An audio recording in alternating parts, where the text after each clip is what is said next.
You know, Dr. King and other civil rights advocates, they really wanted to raise the issue not only of racial discrimination, but also economic discrimination, economic equity. It's very interesting because even when Dr. King was assassinated, he was in Memphis, Tennessee, supporting striking garbage workers who were striking for a higher pay, higher minimum wage. What advancements have been made since then, and what challenges do you still see with this whole issue of wage inequality? First, thank you all for inviting me here for this.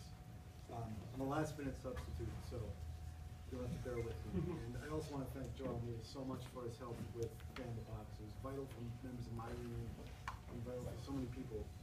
To watch barriers go down is really gratifying. So thank you, Joel. Thank you for that. Martin Luther King was leading a poor people's movement, more than just, if you can say just, a civil rights movement.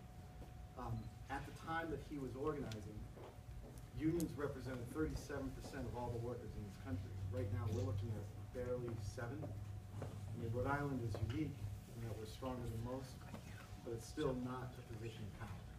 So if anything, organized labor, which was the backbone with A.Philip Randolph and Bayard Rustin, the backbone of the civil rights movement. Yeah. Sorry, guys. That's all right. I'm used to talking in small backstage. Shout it out. Everything I hush backstage. I'm used to talking about it. You'll have to forgive me for that. Bayard Rustin and A. Philip Randolph were really the heart of the civil rights movement in many ways. And Martin Luther King, as vital a face and a voice as he was came later. And the work of men like Bayard Rustin in particular, in creative nonviolence and organizing through labor, was really the basis in a lot of ways of the strategy, technique, and tactics of the civil rights movement that came after. We, in labor, have seen unbelievable defeat after defeat for the past 40 years, with a kind of pinnacle of the war starting in 1980 and watching people run away and see a new definition of the way people look to labor. We saw institutionalized labor lose sight of its actual vision, which was organizing the unorganized, fighting for justice instead of just wages, and dignity instead of just slightly better conditions. So if you ask me what the improvements were since 1963, I would have to say none for labor. We've gone backwards, desperately backwards. We've seen our real wages decline. We've seen bosses dictate our conditions at work. We've seen one paycheck, which used to be enough to care for a family of 4, turn into 2 full-time paychecks. We've seen the encroachment of work into our private lives with the use of technology. We've seen our privacy, which is something labor has always defended, eroded. Labor's struggle is civil rights.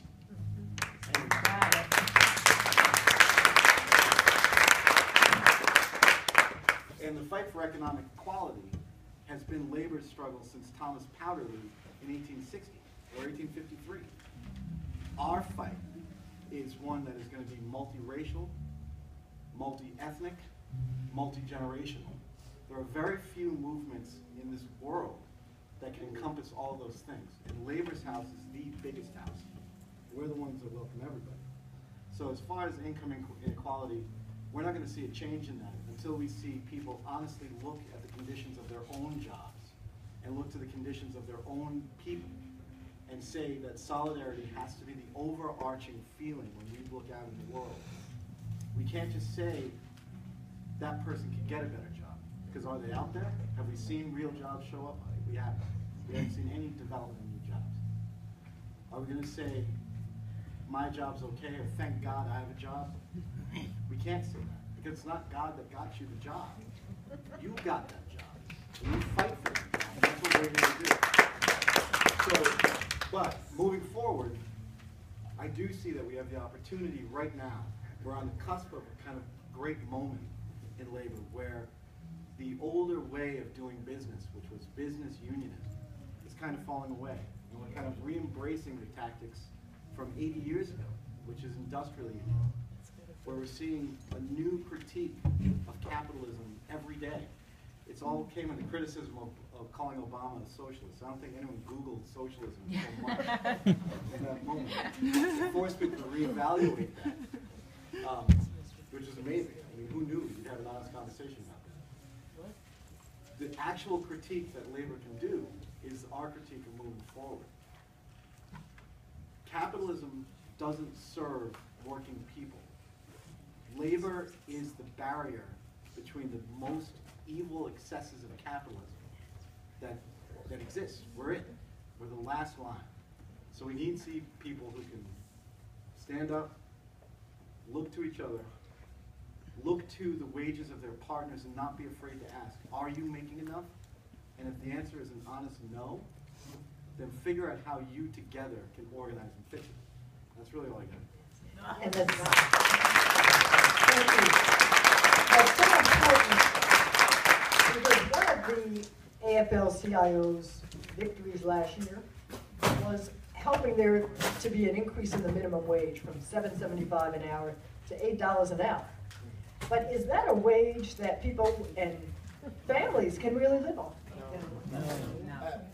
We all know the answer. I mean, and also you can't legislate. We can legislate all day with the Harkin-Miller Act, which is going to raise 95 cents a year for the next couple of years until we get to a $15. I'm sorry, not $15. 10, exactly, 10 something, an actual wage.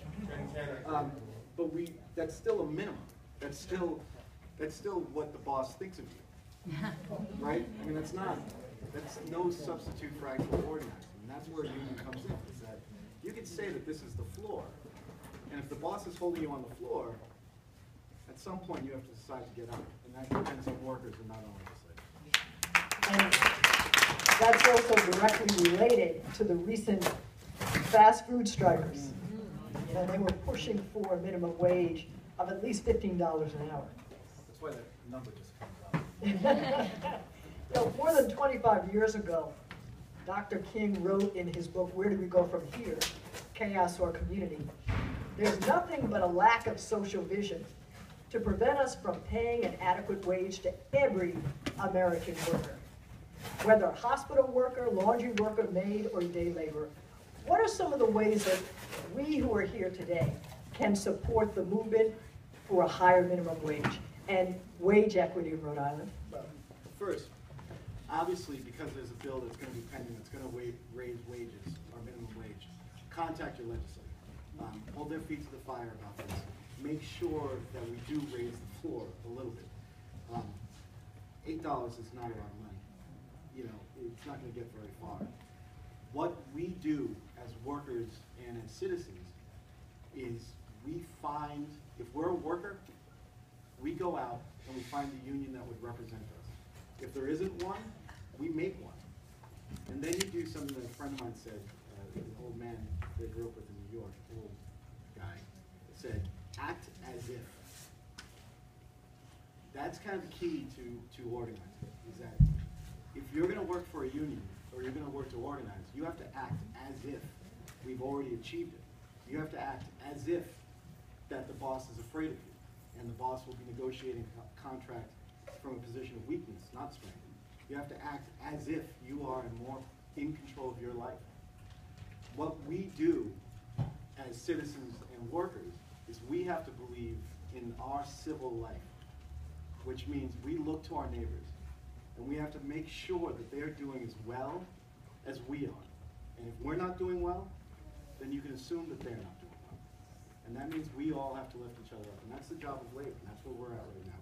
So all of us right now, as soon as this ends, we should make sure that we sign up with a labor organization that can help steer you in a direction to be active in the fight for a higher minimum wage, as well as the fight for fast food workers, and for contact about other worker struggles around the state.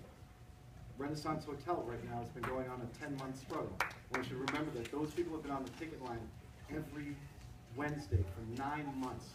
This is an employer that caused miscarriages, has a huge tax credit. you know, what we can do, march the line when we see it. We don't cross picket lines. We swear to each other that we won't cross picket lines. And we can support each other when we see people struggling. That's what Mike, thank you so much.